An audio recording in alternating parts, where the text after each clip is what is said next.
کو کئی دفعہ امیر شریعت کا ایک جملہ سنا، مجھے بڑا لطف آتا ہے، میرا ایمان آ جاتا ہے۔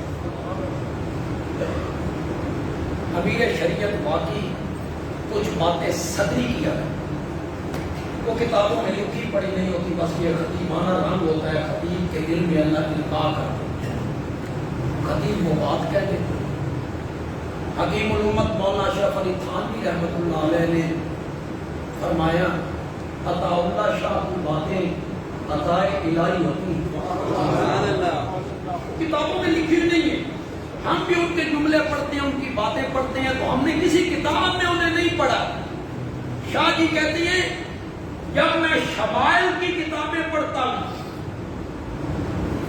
شمائل کی کتابیں حدیث کی وہ کتابیں ہیں جن میں میرے نبی کا حسن سارا لکھا گیا ہے، میرے نبی کی آنکھیں کیسی تھیں، ابرو کیسے تھے، جبین کیسی تھی، رخسار کیسے تھے، سینے پہ بال کیسے تھے، کاندھے پہ بال کیسے تھے، آپ کی انگلیاں کیسی تھیں، پاؤں کے تلوے کیسے تھے، پسینے کی خوشبوئیں کیسی تھیں،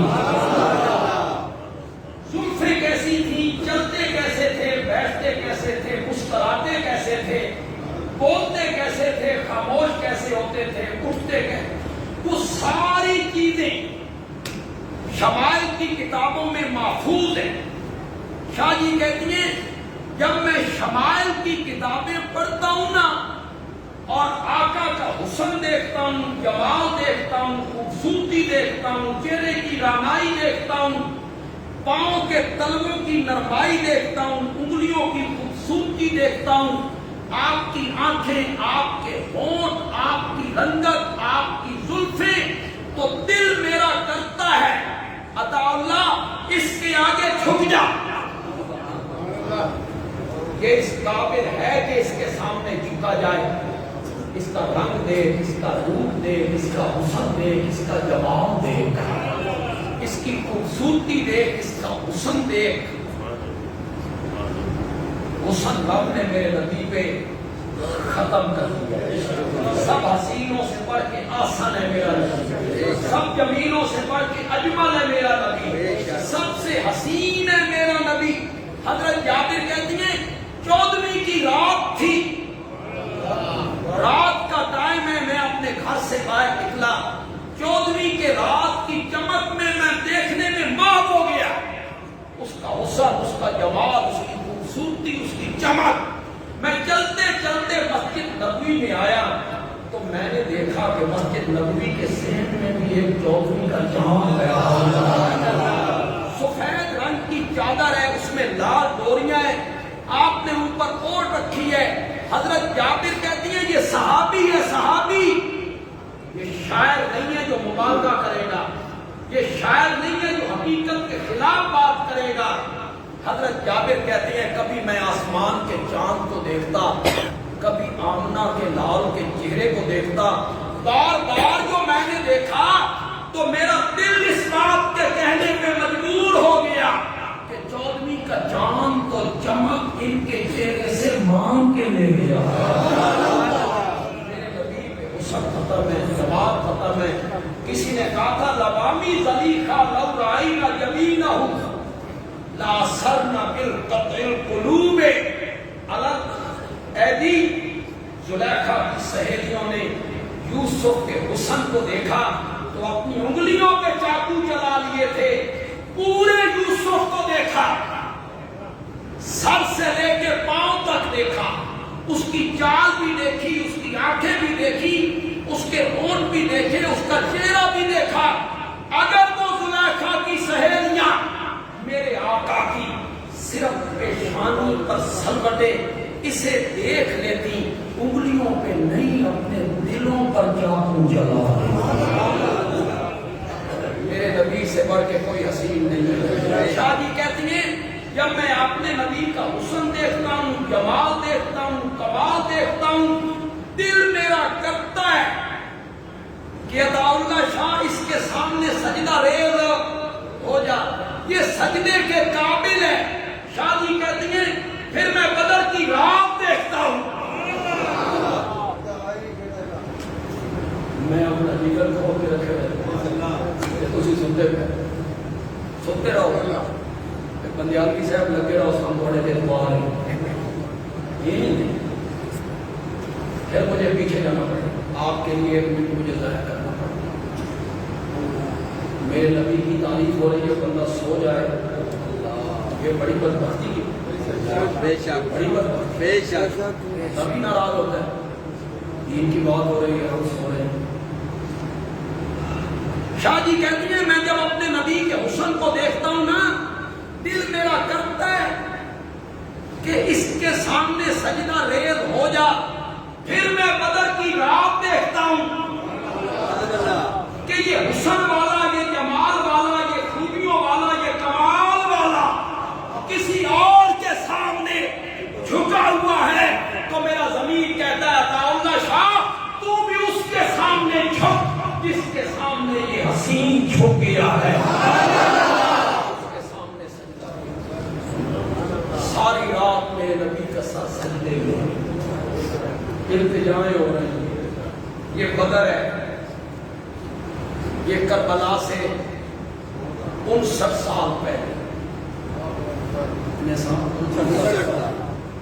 یہ 2 ہجری میں ہوئی یہ ہے کفر و اسلام کی جنگ یہاں اسلام زندہ ہو رہا تھا میرے آقا کہہ رہے ہیں اللہم ان تہلک هذه الإصابة لن تعبد في الأرض أبدا أو كما قال النبي صلى الله عليه وسلم مولا یہ جو 313 میں لایا ہوں یہ میری ساری زندگی کی گھٹی ہوئی ہے یہ میری ساری زندگی کی گھٹی ہوئی ہے میری ساری زندگی کا زیور بھی ہے میرے ساری زندگی کا گہنا بھی ہے میری ساری زندگی کی پونجی بھی ہے مولا میں ایسے بندے نہیں لایا ہوں بندے وہ لایا ہوں جو تپتے ہوئے کولوں پہ لیٹ کے بھی احد کی حالت دیکھیں میں وہ لایا ہوں جو تیرے لیے مکے جیسی بستی کو چھوڑ کے آ گئے تھے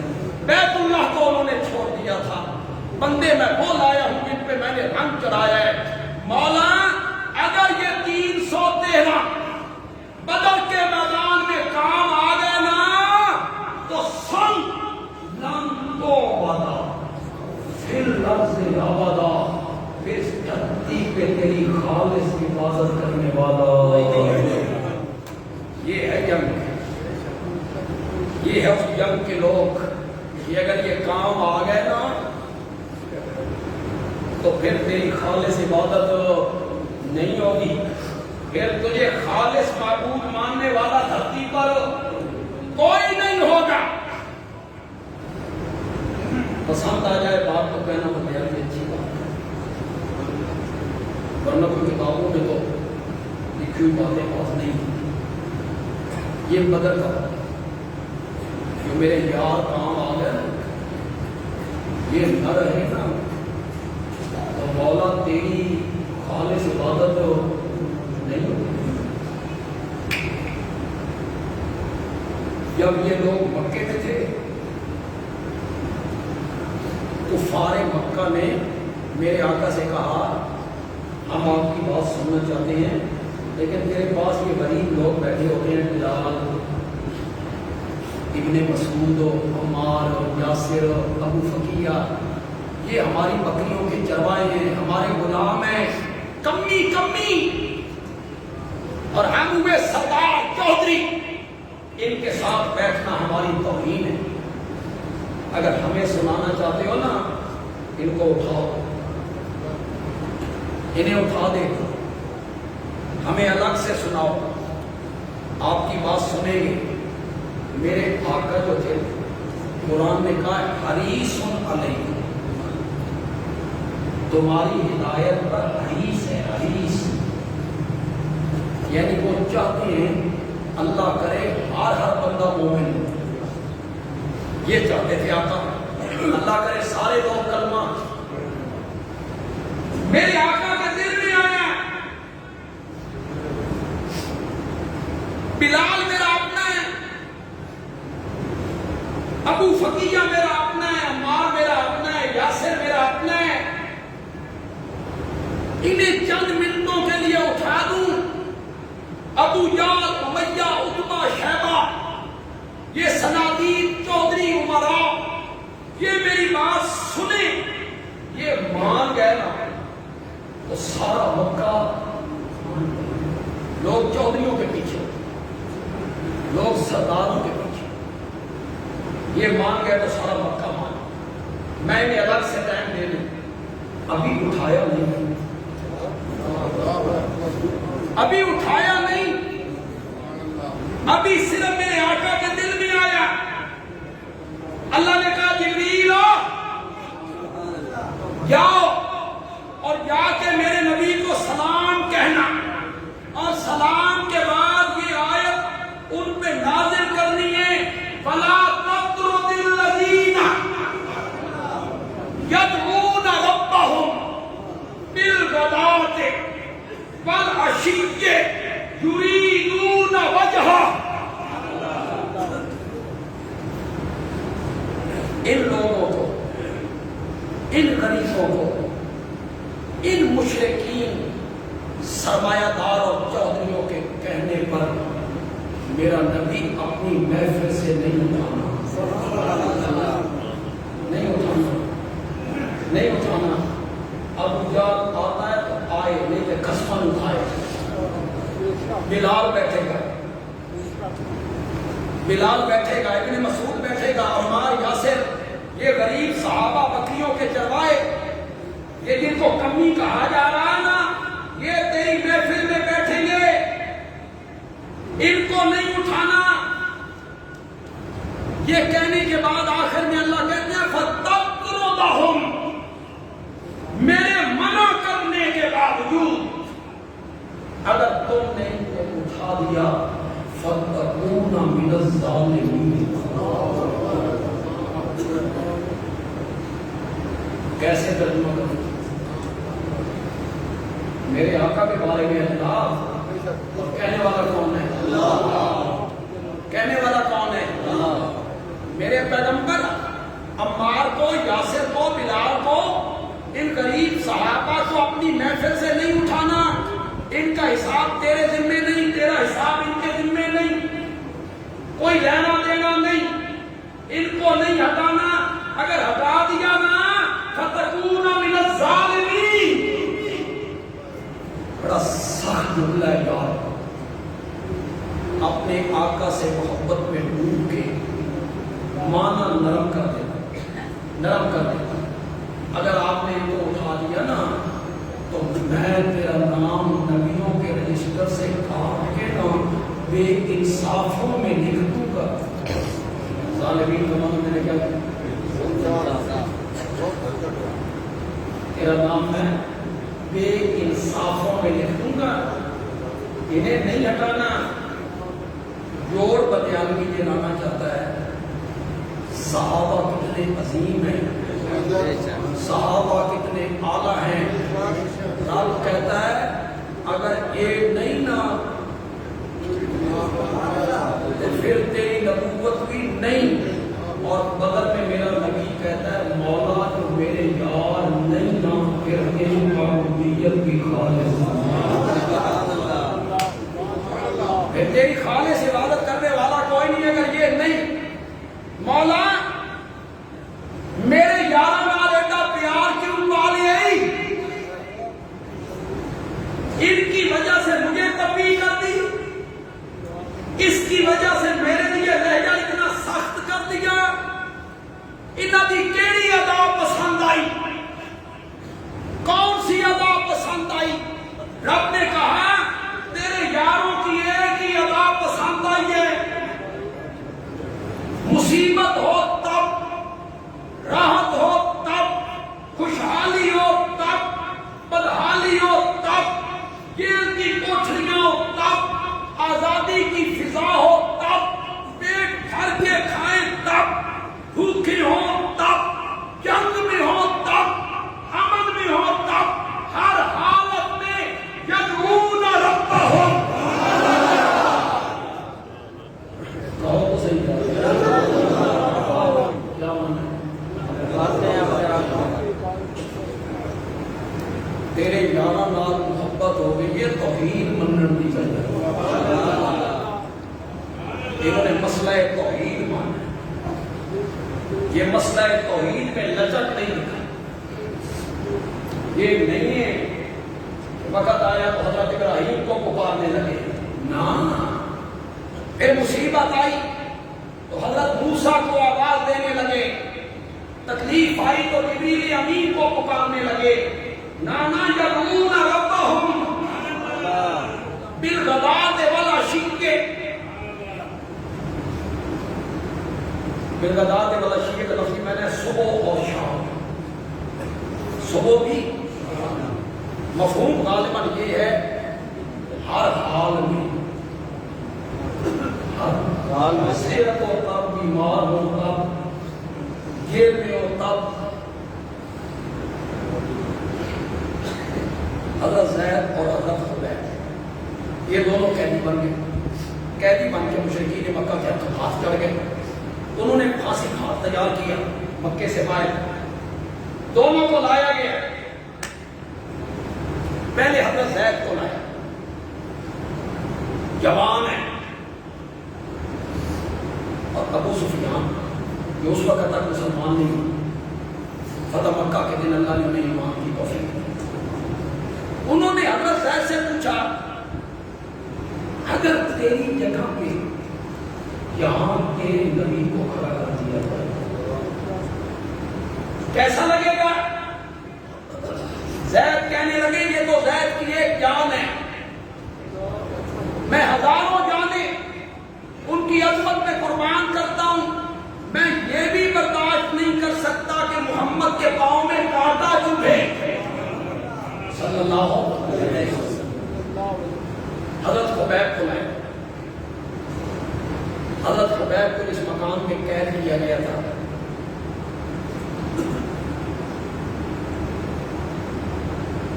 اس آدمی کے بدلے میں ان کو مارا جا رہا تھا ان کی بیٹی اس کا اللہ حضرت خبیب نے گھر والوں سے اوزار طلب کیا کہ میں اپنی صفائی کرنا چاہتا ہوں انہوں نے اوزار دے دیا کہیں اس عورت کا چھوٹا سا بچہ کھیلتا حضرت خبیب کے پاس آپ پوچھتا ان کے ہاتھ میں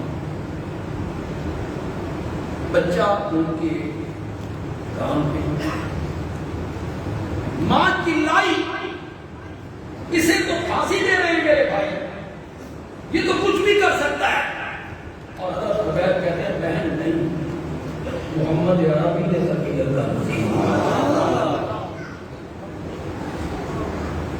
تیرے بیٹے کو ہم نے پوچھی وہی عورت کہتی ہے میں نے کئی مرتبہ دیکھا بند کمرے میں بے موسم انگور خبیب کے سامنے اللہ نے انہیں رزق دیا حضرت خبیب کو جب پھانسی گھاٹ پہ لایا گیا پوچھا گیا تیری زندگی کی آخری خواہش ماں ان کی بھی ہوگی بیوی بھی ہوگی بچے بھی ہوگی بھائی بھی بہنیں کوئی پیغام حضرت خبیب کہتے ہیں اگر آخری خواہش پوری کرنا چاہتے ہو تو مجھے زندگی کے آخری لمحات میں 2 رکعت نماز نفل پڑھنی نہیں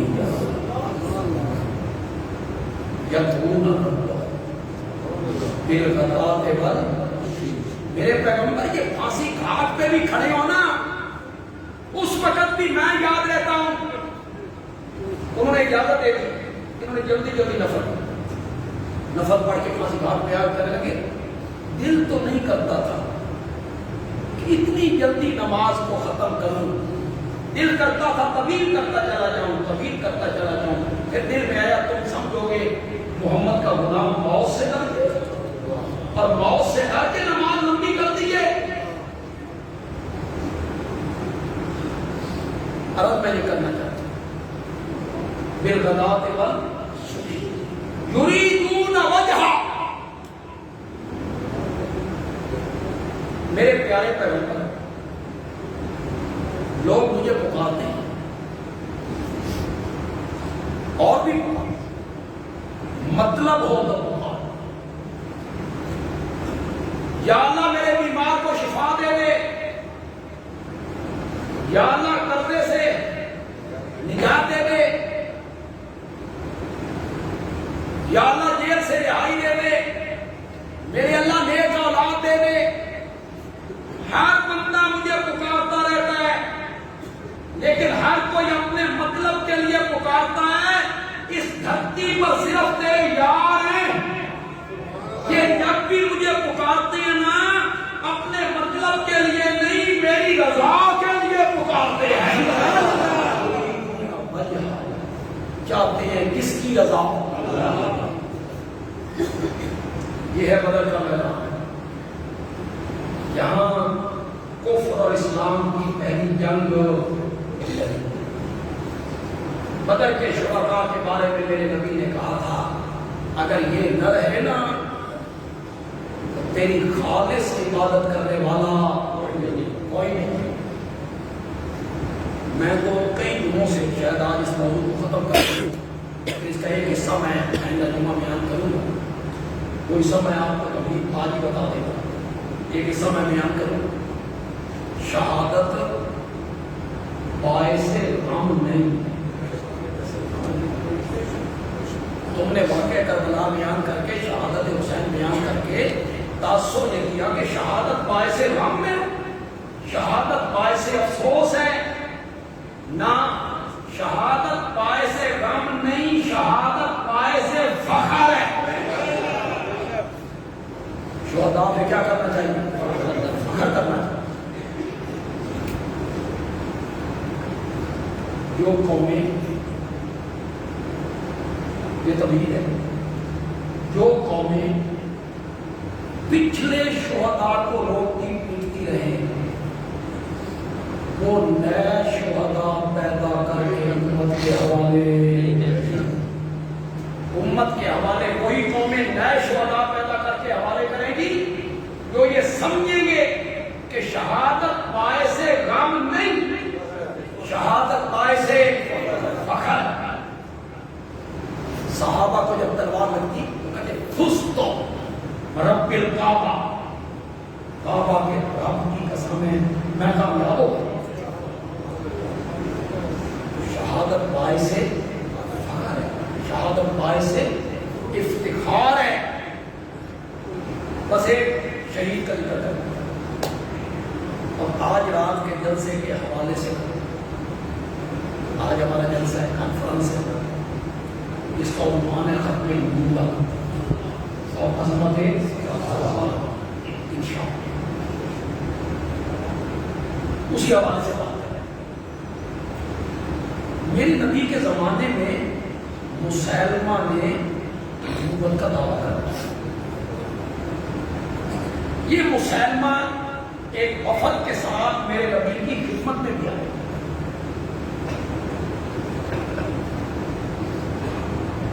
کلمہ پڑھا،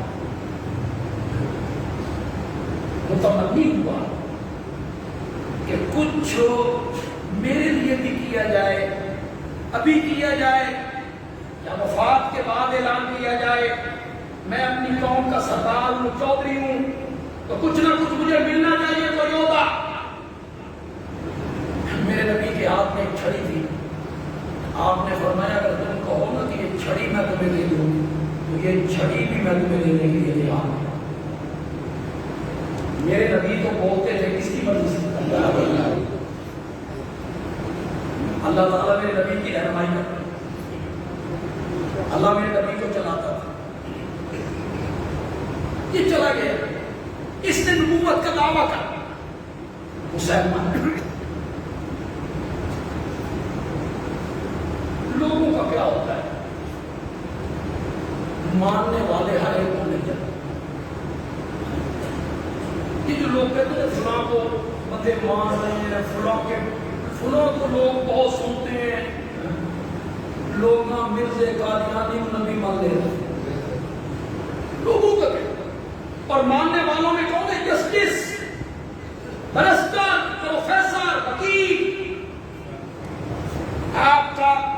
عبدالسلام عالمی ایوارڈ یافتہ مثلاً کون تھا؟ مرزائی، اتنا بڑا سائنسدان مرزائی ہے. بڑے بڑے سمجھدار لوگ، بڑے بڑے پڑھے لکھے لوگ، انہوں نے قادیانی کو نبی مان لیا. لوگوں کا کیا ہے؟ لوگوں پہ نہ جایا کریں، جو بھی اٹھے گا لوگ اسے کئی لوگ انہیں ماننے کے لیے تیار. ایسا بیوقوف ہے، کہتا ہے میں عیسیٰ ہوں، پھر کہتا ہے میں مریم بھی ہوں. کتابوں میں لکھا ہوں میں عیسیٰ ہوں، میں مریم ہوں. ان کا عیسیٰ کا ماں تھی، مریم بیٹا تھا. کہتا ہے میں سے میں پیدا ہوں، میں سے سب بیوقوف. اسے لوگوں نے کیا مان لیا؟ نبی مان. مسلمہ کو بھی کئی لوگ مل گئے، ہزاروں کی تعداد میں مل گئے، اسے نبی مان لیا. اس نے میرے نبی کو خط لکھا، من مسلمہ رسول اللہ الی محمد رسول اللہ. یہ خط مسلمہ کی طرف سے لکھا جا رہا ہے جو اللہ کا رسول ہے، محمد کی جانب جو اللہ کا صلی اللہ علیہ وسلم. خط کا مضمون یہ تھا کہ تم قریش بڑی زیادتی کرتے ہو، تم کہتے ہو ساری دنیا کا میں نبی ہوں، یہ زیادتی ہے. آدھی دنیا کے تم نبی ہو، آدھی دنیا کا میں نبی. یہ اس نے میرے نبی کو خط، میرے نبی نے جواب لکھا. جواب میں میرے نبی کا جو پہلا جملہ تھا نا، بس سارا خط اسی میں، من محمد رسول اللہ الی مسلمہ الکذاب. بس یہ الکذاب جو ہے نا، سارا خط اسی میں آ. مسلمہ الکذاب میرا بھی نہیں کہا. یہ زمین ساری اللہ کی، اس کو چاہتا ہے زمین کا وارث بنائے. والسلام علی من اتقى الهدى. اللہ خیر سے خط ختم. مسئلہ یہ پیدا ہوا کہ مسلمہ کے دربار میں خط پہنچائے تو جس میں یہ لکھا ہوا ہے کہ تم کذاب ہے. میرے نبی نے خط لہرایا، کون ہے جو جان کی بازی لگائے اور یہ خط مسلمہ کے دربار میں پہنچائے. مسجد نبوی کے باہر ایک نوجوان کھجورے بیچا کرتا تھا، حبیب اس کا نام، حبیب ابن زید انصاری. وہ کھڑا، اس نے کہا یا رسول اللہ میں بنا. آسان نہیں تھا اس کے دربار میں اس کو خط دینا جس پر اس کے بارے میں کیا لکھا گیا ہے. یہ خط لے کے روانہ چلتے چلتے مسلمہ کے دربار لگا. اس نے خط حوالے کیا، اس نے پڑھا، آگ بگولو لگا نہ کوئی بکواس کرنے، حبیب سے برداشت کر. کہنے لگا آگ بگولا ہوتے ہو، اگر میرے نبی نے تجھے کذاب لکھا ہے تو غلط لکھا ہے، تو کذاب نہیں. اب پہلے خط کا درباریوں کو پتہ نہیں تھا کہ کیا لکھا ہوا. حبیب نے جب دوہرایا تو سارے درباریوں کو پتہ چلا کہ خط میں مسلمہ کو کیا لکھا گیا ہے.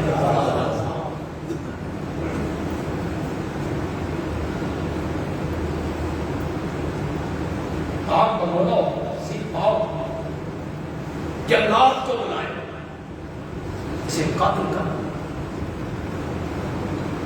قتل کرنے سے پہلے اس نے حبیب سے کہا اپنی جوانی پہ رحم کرو، ایک مرتبہ مجھے سچا کہہ دو، ایک میں تمہاری جان بخش کروں. حبیب نے جواب دیا، حبیب نے جواب میں کہا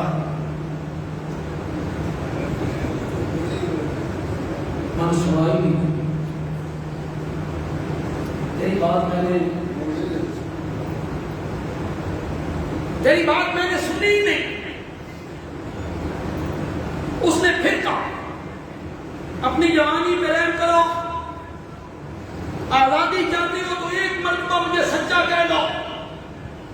حبیب نے کہا میں نے جس نبی کا کلمہ پڑھا ہے نا، ان کی باتوں پر اس طرح یقین کر لیا ہے کہ کائنات کی ہر بات غلط ہو سکتی ہے، محمد عربی کی کوئی بات غلط نہیں ہو سکتی۔ انہوں نے تجھے کذاب لکھا ہے، تو کذاب ہے۔ اس نے جلاد سے کہا اس طرح قتل نہیں کرنا، پہلے کہے اس کا ایک اور نکالو، پہلے یہ انگلی کا پھر یہ انگلی کا، ایک ایک کر کے اس کی انگلیاں بن جائے، پھر یہاں سے پھر یہاں سے پھر یہاں پھر پاؤں۔ ہر مرتبہ مسلمان کہتا تھا ایک مرتبہ مجھے سچا ہے، ایک مرتبہ، اور حبیب ہر مرتبہ کہتا تھا میرے آقا نے مجھے جھوٹا کہا ہے، میری زبان تجھے سچا نہیں کہہ سکتی، میری زبان تجھے سچا نہیں کہہ سکتی۔ یہ جھوٹے مدعیان نے بنا میرے آقا کے زمانے میں پیدا ہوا، اسود انسی، مسلمہ سجا، وہ عورت تھی، اس نے بھی نبوت کہا۔ پہلے وہ مسلمہ کے خلاف تقریریں کرتی تھی، لا نبی بعدی، مدینے والے نبی نے کہا میرے بعد کوئی نبی نہیں،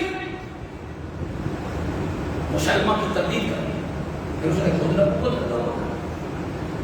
لوگوں نے کہا تو نے بڑی حدیث ہے، لا نبی بعدی۔ وہ کہتی ہے میں اب بھی کہتے ہوں میرے مدینے والے کے بعد کوئی نبی نہیں آئے گا، لیکن انہاں کہتے نہیں آخیا نا کہ نبڑی بھی کوئی ہے، میں کہ نبڑی یہ بڑے بڑے جھوٹے لوگوں میں یہ ڈاکہ ڈالنے والے لوگ میں نا بڑے بڑے غدار اور مکار لوگ آئے تاریخ میں۔ ایک آدمی نے اپنا نام لا رکھ دیا، کیا لا، وہ کہتا تھا لا نبی بعدی سے مراد میں ہوں۔ آمنہ کے لال نے کہا میرے بعد لا جو ہوگا وہ نبی ہوگا۔ ایسی ایسی مکاری کی گئی، ایسے ایسے غدار آئے۔ وہ جو جھوٹی نبوت کی مدعیہ تھی، اس کی اور مسلمہ کے درمیان لڑائی، جنگ سے پہلے دونوں جھوٹوں کی خیمے میں ملاقات، اس ملاقات میں سنو، پتہ نہیں کس بات پہ سنو، جھوٹا نبی اور جھوٹی نبی، ان کے موقع سنو۔ تو یہ جو مسلمہ تھا یہ میرے نبی کے دور میں، آپ کی زندگی مبارک میں اس نے نبوت کا دعویٰ کیا۔ میں انشاءاللہ رات بیان کروں اسی چیز پہ میں نے تھوڑی سی روشنی ڈالی، اور میں نے ختم نبوت اور عظمت صحابہ دونوں کا آج جوڑ ملا۔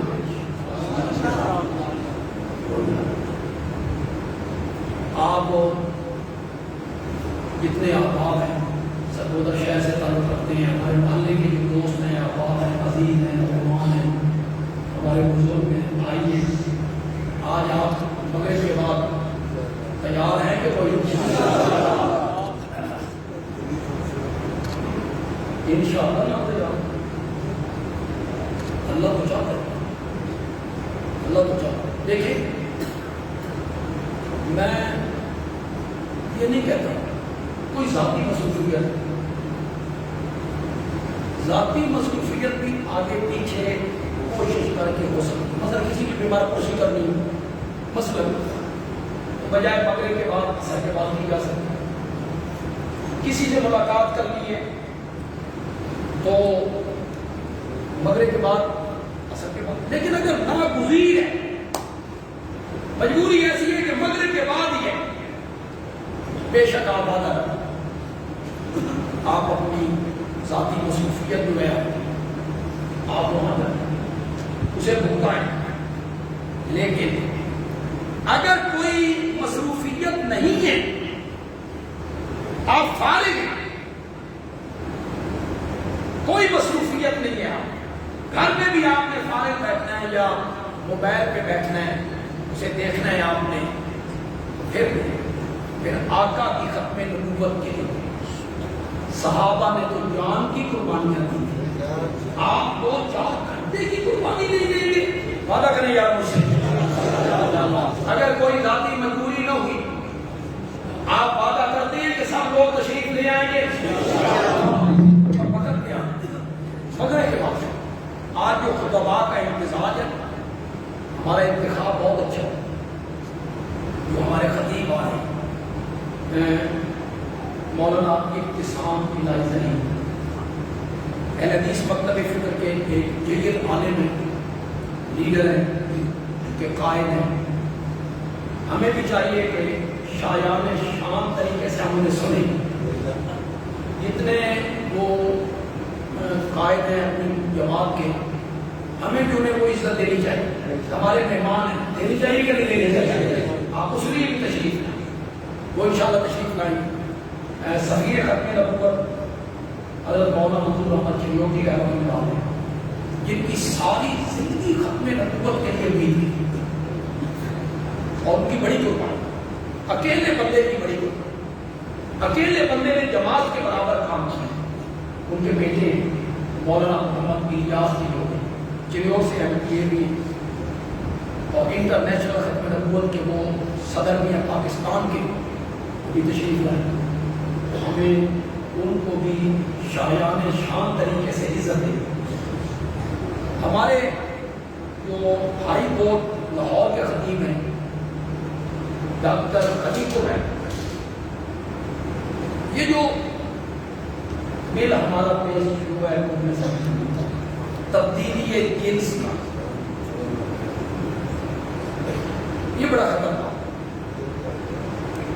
عقلاً شرعاً ہر ایک عورت اپنے آپ کو کہتی ہے میں مرد ہوں، مجھے مرد نادے والوں سے مرد نہیں، پہلے وراثت میں اسے آدھا حصہ ملتا تھا، جب اس نے اپنے آپ کو مرد لکھوا دیا اب اسے وراثت میں ایک بڑی خرابی ہے۔ اصل میں ہم جنس پرستی ہیں کہ مرد نے اپنے آپ کو عورت لکھوا دیا کہ میں عورت ہوں، اور اس نے پھر کسی مرد سے شادی کر لی، یہ مرد کی مرد سے شادی، ہم جنس پرستی۔ اللہ سے ڈرو، اللہ سے ڈرو، صرف بارشیں برداشت نہیں ہو رہی ہیں، قوم لوط پہ جو رب نے پتھر برسا، پتھروں کی بارش ہو گئی اسی فعل پر، اسی غیر فطرتی فعل پر۔ اللہ سے ڈرو، اللہ کے عذاب کو دعوت دو۔ یہ پورا مجمع اس بل کی مخالفت کرتا ہے، مذمت کرتا ہے، اور حکومت پاکستان سے اپیل کرتا ہے کہ اسے واپس لیا جائے، اسے منظور نہیں ہونا چاہیے۔ ہم نے ڈاکٹر خلیق الرحمان صاحب سے بات کی ہے، وہ انشاءاللہ اپنی گفتگو میں اس بل کے متعلق پوری روشنی ڈالیں گے، اور اس کے متعلق جو اس کی خرابی ہیں وہ آپ کے سامنے بیان کریں گے انشاءاللہ۔ انہوں نے بھی تشریف لانا، اور ہمارے جماعت کے نئے خطیب ہیں، اللہ نے آواز اچھی دی ہے، سر اچھی دی ہے، مولانا مفتی محمد عمر رحیم خان سے، انہوں نے بھی انشاءاللہ تشریف لانا۔ میں تو پھر آپ کا خادم، گھر کی لڑکی بہت برابر میں تو ہوں، میں نے بھی آپ سے اور میں نے اسی ختم نبوت اور عظمت صحابہ کا امتزاج اس پہ میں نے نہیں کسی سے دیکھیں، یہ جو بندے سمجھتے ہیں کہ میں ہوں تو دنیا چل رہی ہے، کسی کے ہونے نہ ہونے سے دنیا چلتی چلتی رکتی کوئی نہیں، دنیا نے چل نہیں چلتی۔ چلو ٹھیک ہے، آپ محبت ہے، پیار ہے، لیکن آپ اپنا ذہن یہ بنائیں کہ بندے آدمی نے بھی مرنا ہے اور یہ سفید خالی ہونا ہے، تو پھر آپ نے یہاں بیان کرنے والے کو نہیں سننا، آپ نے سے بولو آپ نے تین سن، آپ نے یہ دعا کر دیا، آپ نے یہ دعا کر دیا کہ اللہ مجھے صحت کے ساتھ رکھے، قوت دے، طاقت دے، ہمت دے، اللہ تعالیٰ نے یہ دعا کر دیا۔ پھر ایک دفعہ میں آپ سے گزارش کر رہا ہوں، دیکھیں ہمارا فرض بنتا ہے اپنی اس کانفرنس کو کامیاب کرنا، ہمارا فرض بنتا ہے میں سے آنے والے مہمانوں کی عزت افزائی کرنا اور ان کا استقبال کرنا، ان کو خوش آمدید کہنا۔ اگر ذاتی مصروفیت نہیں، ذاتی مصروفیت ہے تو میں بالکل آپ کو مجبور نہیں کروں، بالکل۔ اگر ذاتی مصروفیت نہیں اور آپ فارغ ہیں تو پھر آپ آج مغرب کے بعد معاویہ مسجد میں ختم نبوت کے لیے، آقا کی ختم نبوت کے لیے ضرور آئیں گے انشاءاللہ۔